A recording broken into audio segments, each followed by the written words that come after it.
ينبئكم بالأخسرين أعمالا الذين ضل سعيهم في الحياة الدنيا وهم يحسبون أنهم يحسنون صنعا।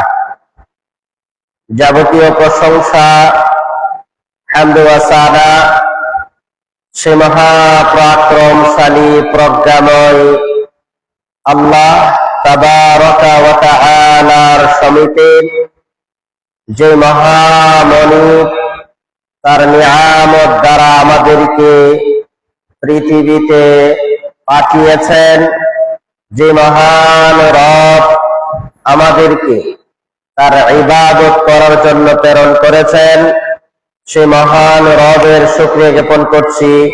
আলহামদুলিল্লাহ। দরুদ ও শান্তির দ্বারা বর্ষিত হোক সর্বকালের সর্বশ্রেষ্ঠ মহামানব আহমদ মুহাম্মদ মুস্তাফা সাল্লাল্লাহু আলাইহি ওয়াসাল্লামের প্রতি,